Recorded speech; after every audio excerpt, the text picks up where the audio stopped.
8 майда Россия Федерациясынын президенти Владимир Путин тажик президентин кабыл алып, Москва Душанбени ар тараптуу колдоого даярдыгын, мигранттарга карата комфорттуу шарт түзүүгө аракеттенип жатканын айтып, Россия үчүн жумушчу күч зарыл экенин билдирди. Аны менен катар эле Тажикстан Россия үчүн соода экономикалык тармакта негизги өнөктөшүү саналарын маалымдады. Үстүбүздөгү жылы өткөрүлө турган Шанхай кызматташтыгынын саммитинде Тажикстан негизги ролду ээлей тургандыгын, ага карата Россия дайыма колдоо көрсөтүүгө даярдыгын билдирди. Негизги маселе регионалдык коопсуздук экенин баса белгилеген орус президенти Тажикстанда Россиянын 201 куралдуу күчтөр аскер базасы турганын эске салып, Афганистан менен чектешкен Тажикстанды аскердик, ошондой эле куралдуу күчтөр менен да колдоого ала тургандыгын билдирди. Бул жаатта биргелешип ишке ашыра турган бир нече жылга пландалган долбоорлор бар экенин да баса белгилеп өттү. В Афганистане Таджикистан имеет самую протяженную границу с Афганистаном. Я знаю, что вас эта ситуация очень волнует. Само собой разумеется, это обоснованная озабоченность. Мне очень интересно узнать ваше мнение по поводу того, как вы видите развитие событий. Мы со своей стороны делаем все для того, чтобы поддержать вас. В Таджикистане функционирует 201-я база российских вооруженных сил. Мы работаем над ее укреплением, над укреплением таджикских вооруженных сил. У нас существует совместная работа по этому направлению, программа целая, рассчитанная на несколько лет, и мы будем делать все для того, чтобы она своевременно выполнялась. Я очень рад вас видеть. Добро пожаловать. Баткен облусунун чегарага чектеш айылдарында 2021 жылдын 28 апрелинде жаңжал тутанып, тажик аскерлери Кыргызстандын аймагына чабуул коюшту. Ондогон жарандарыбыз курман болуп, жүздөгөн адам жаракат алып, миңдеген жай тургундар эвакуацияланып, эчендеген турак жайлар талкаланды. Тажикстан тараптан кандайдыр бир кутум уюштурулушу ыктымалдыгын кыргыз тарап алдын ала билгенин УКМК жетекчиси Камчыбек Ташиев ырастады. Демек, окуяга бийликтегилер түздөн түз жоопкер экени баарыбызга белгилүү.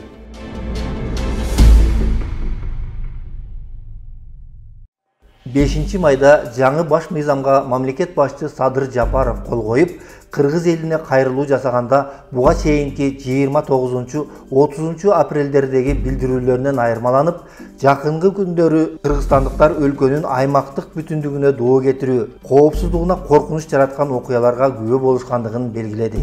Кыргызстандын аймактык бүтүндүгүнө жана коопсуздугуна коркунуч туудурган окуяларга күбө болдук.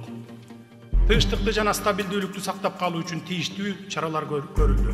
Мамлекет башчы 29 апрелдеги билдирүүсүндө коомчулукту чагымчылдыкка алдырбоого, кастыкты козутпоого чакырса, 30 апрелдеги видео кайрылуусунда мындай кырдаалга чагымчыл күчтөрдү айыптап, жаралган маселе тынчтык жолу, дипломатиялык сүйлөшүүлөр менен чечилиши керектигине басым жасаган эле.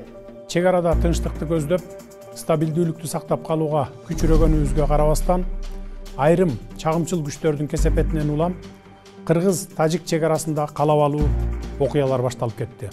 Чындыгында чагымчыл күчтөр ким болушу мүмкүн деген суроого дале расмий жооп алына элек. Чек арадагы жаңжал боюнча Эмомали Рахман эч кандай билдирүү тараткан жок. Кырдаал катуу курчуп турган мезгилде тажик президенти 2 рет Садыр Жапаров менен сүйлөшүп, Өзбекстан жана Казакстандын президенттерине телефондон байланышканын гана кабарлады. Рахмон бул күндөрү өкмөттүн жыйынын өткөрүп, Тажикстандын экономикалык жетишкендиктери боюнча министрлердин отчетторун кабыл алып жатканы расмий кабарланды. Ал эч нерсеге сыр бербегендей, тоотпогондой түр көрсөтүп келет. Мунун сыры эмнеде? Кыргызстанда бирдеме болуп кетсе, стратегиялык өнөктөшүбүз катары саналган Россия жардамга келет деген сөз миф экендигине ынангандай эле болдук. Тескерисинче булар парданын артына туруп алып, экономикалык абалы Кыргызстандан да төмөн саналган 30 жылдан бери диктатордук режимдин кучагында кыңк дебей жашап келе жаткан Тажикстан аркылуу өзүнүн бул чөлкөмдүн кожоюну экендигин далилдегиси келген жокпу? Ушул жана башка суроолор азыр интернетте көп талкыланууда. Анын белгилери тууралуу да кеп салынууда. Маселен, чегарадагы жаңжал Россия башында турган жамааттык коопсуздук келишим уюмуна мүчө мамлекеттердин коргоо министрлеринин жана коопсуздук кеңешинин катчыларынын Душанбедеги жыйыны учурунда чыкты. Коопсуздук кеңешинин катчыларынын отуруму кырдаал кескин курчуп, Тажикстандын армиясы Кыргызстанды карай чабуулга өткөн маалда уланып жаткан. Жамааттык коопсуздук келишим уюмунда эң негизги таасирди ээлеген Россия бул абалга карата ЖККнун генералдык катчысынын оозу менен көз салып турганын гана белгилеп өттү. Мындан башка дагы бир көңүл бөлчү жагдай Москвадан Душанбеге 2015 жылдан 2019 жылга чейин 122 миллион долларлык курал жарак жөнөтүлсө, 2019 жылдын октябрында 320 миллион рубльга бааланган аскер техникасын Борбордук Азияда терроризмге бөгөт коюу максатын шылтоолоп белек кылган. 2021 жылдын февраль айында Тажик Республикасына эң мыкты делген 42 аскер техникасын алып келгендиги тууралуу Россия Федерациясынын генерал-полковниги Александр Лапин маалымдаган эле. Ананда акыркы мезгилдерде Россиянын жооптуу мамлекеттик кызматкерлери Душанбени карай байма-бай каттап калышты. Мисалы 20 апрелде Россия Федерациясынын тышкы иштер министринин орун басары Андрей Руденко баштаган жумушчу топ иш сапар менен келген. Бул жумушчу сапарларын жүрүшүндө мигранттарга жеңилдиктерди берүү, авиа каттамдарды көбөйтүү жана баалардын жеткиликтүүлүгүн камсыздоо, тажик экономикасын көтөрүү боюнча долбоорлорду жүзөгө ашыруу үчүн жогорку технологиялык жабдыктар менен камсыздоо маселелери көтөрүлгөн. Ал эми 23 апрелде Россия Федерациясынын президенти Владимир Путин менен Эмомали Рахмондун телефон аркылуу сүйлөшүүсү болгон. 24 апрелде ЖККнун генералдык катчысы Станислав Зась Тажик-Афган чегарасынын заставасынын инфраструктурасы менен жакындан таанышуу үчүн келген. Дал ушул сапарда регионалдык коопсуздук боюнча иш-чаралар биргелешип жүргүзүлө тургандыгы айтылган. 27 апрель күнү Тажикстандын борбору Душанбе шаарында жамааттык коопсуздук келишим уюмунун коргоо министрлеринин жана коопсуздук кеңешинин катчыларынын жыйыны өттү. Бул жыйынга катышуу үчүн Россия Федерациясынын коргоо министри Сергей Шойгу 26 апрелде Тажикстанга учуп келип, Тажик президенти менен жолукканда аймактык коопсуздук, ошондой эле абадан коргонуу системасын биргелешип жүзөгө ашыруу тууралуу сүйлөшкөндүгү жалпыга маалымдоо каражаттарында байма-бай маалымдалып жатты. Ал эми 29 апрелде Душанбе шаарында жамааттык коопсуздук келишим уюмуна мүчө өлкөлөрдүн коопсуздук кеңештеринин катчылар комитетинин жыйыны болду. Жыйын алдында ЖККнун коопсуздук кеңешинин катчыларын Тажикстандын президенти Эмомали Рахмон кабыл алганы айтылат.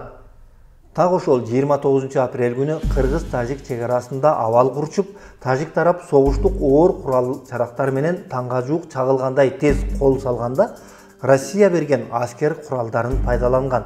Аскерлер тарабынан калктуу конуштарды жай тургундарды аткылаган көрүнүш Баткендеги кандуу окуянын жөн эле чегарачыр эмес, алдын ала даярдалган ири согуш аракети экенинен кабар берет. Тажик президенти Москванын башын аттап, өзгөчөлөнгөн же болбосо такыр эле Кремлдин жалпы кызыкчылыгына каршы келген чечимдерди өз алдынча кабыл ала албастыгын аналитик Азамат Аматов Азаттыкка берген маегинде билдирди. ЖККнун генералдык катчысы Станислав Зась Кыргыз-Тажик чегарасындагы согуштук кырдаалды жөн гана пикир келишпестик катары сыпаттап, тынчтык жолу менен чечилиши керек экендигин учкай билдирип, Россия бул абалга дыкаттык менен көз салып жатканын айтуу менен гана чектелген. Коңшу өлкөлөрдүн жетекчилери Кыргыз-Тажик чегарасында болуп жаткан кырдаалга карата тынчсызданууларын билдирип жатышканда, Россия Федерациясынын тышкы иштер министрлигинин расмий өкүлү Мария Захарова «Биз абалга көз салып турабыз, эксперттер менен кеңешип, керек учурда комментарий беребиз» деген расмий билдирүү таратты. Бирок ошол эле мезгилде Кыргыз-Тажик чегарасындагы курчуган кырдаалдын келип чыгышы алдын ала пландалган болушу мүмкүндүгүн айткан россиялык эксперт Аркадий Дубнов чегарадагы чырк кокустук эмес экенин айтты. Бул күндөрү ЖККну өзү каалагандай өкчөгөн Россиянын согуштук аракеттерди тынчтандыруу боюнча эч кандай чечкиндүү мамилеси байкалган жок. Вашингтондогу Улуттук коргоо университетинин профессору Мария Амеличева чыныгы согуштук аракеттер болгонун айтып, бул согуштук операцияда чек арадагы кыштактарды басып алып, жай тургундарга каршы аскер техникасын колдонгон учурларды териштирүү үчүн тиешелүү иликтөөлөр жүрө турганына ишенерин билдирди. Профессор эл аралык коомчулуктагы бул аракет тажик өкмөтүнүн Кыргызстанга карата агрессиялык жүрүшү дегенге макул болот деген оюн айтып чыкты. 30 апрель күнү гана Россия Федерациясынын президенти Владимир Путин Кыргызстан менен Тажикстандын жаңжалын чечүүдө ортомчулук кылууга даяр экендигин президенттин басма сөз катчысы Дмитрий Песков журналисттердин суроолоруна жооп берип жатып билдирди. Жогоруда Тажикстан менен Россиянын мамлекеттик үлкөн кызматкерлеринин апрель айындагы жолугушуулары жана орус бийлигинин табышмактуу кадамдары тууралуу айтып өттүк. Ал эми кыргыз-орус өкмөттөрү стратегиялык өнөктөш катары иш алып баруусу тууралуу маалымат издегенибизде, президент Садыр Жапаровдун февралдын аягында Россияга болгон иш сапары жана өкмөт башчы Мариповдун 28 апрелде Евразиялык өкмөттөр аралык кеңешинин отурумуна катышуу үчүн барган маалыматтан башканы таба албадык. Кыргызстан экономикалык жактан жакын өнөктөшү экенине карабай, Россия сөөм алысыраак Тажикстанга тартуудабы деген суроолор ушундан улам чыкты. Дагы бир эске алчу жагдай, Россиянын Кремльге башурган жалпыга маалымдоо каражаттары бир беткей тагыраагы головной суу бөлүштүрүүчү жайга тажик тарап видео камера орнотууга аракет жасаганда кыргыздар келип электр мамыларын кесип таштагандыктан конфликт курчуп кеткендигин баса белгилеп жатышса, россиялык белгилүү журналист Владимир Соловьев Кыргызстандын атайын даярдыктан өткөн аскерлери тажиктердин чек ара заставасын басып алды деген жалган маалыматтарды таратып жиберди. 1-2 май күндөрү Кыргызстанда 2 күндүк аза күтүү жарыяланганда, Казакстандын президенти Касым-Жомарт Токаев кыргыз-тажик чек арасындагы курман болгондорго байланыштуу Кыргызстанга көңүл айтты. Аны менен катар эле Бириккен Улуттар уюму баш болгон бир катар өлкөлөр өз тынчсызданууларын билдирип жатышты. Ал эми Россия Федерациясынын президенти Владимир Путинден эч кандай көңүл айтуу жолдонгону кабарланган жок. Ананда 5 майда Владимир Путин менен Тажикстандын лидери Эмомали Рахман 8 май күнү Москвада жолугуп, кыргыз-тажик чек арасындагы абалды талкуулай тургандыгы тууралуу расмий маалымат чыкты. Бул билдирүүнү РИА Новостиге Россиянын президентинин маалымат катчысы Дмитрий Песков кабарлаган. Бирок ошол эле мезгилде кыргыз-тажик чек арасындагы болуп өткөн кырдаалды талкуулоодо Кыргызстан элинин мамлекет башчысынын көз жаздымда калышы Россиянын Тажикстанга жан тартып жатканынын белгилери деп түшүнүүгө болобу деген суроону жаратууда.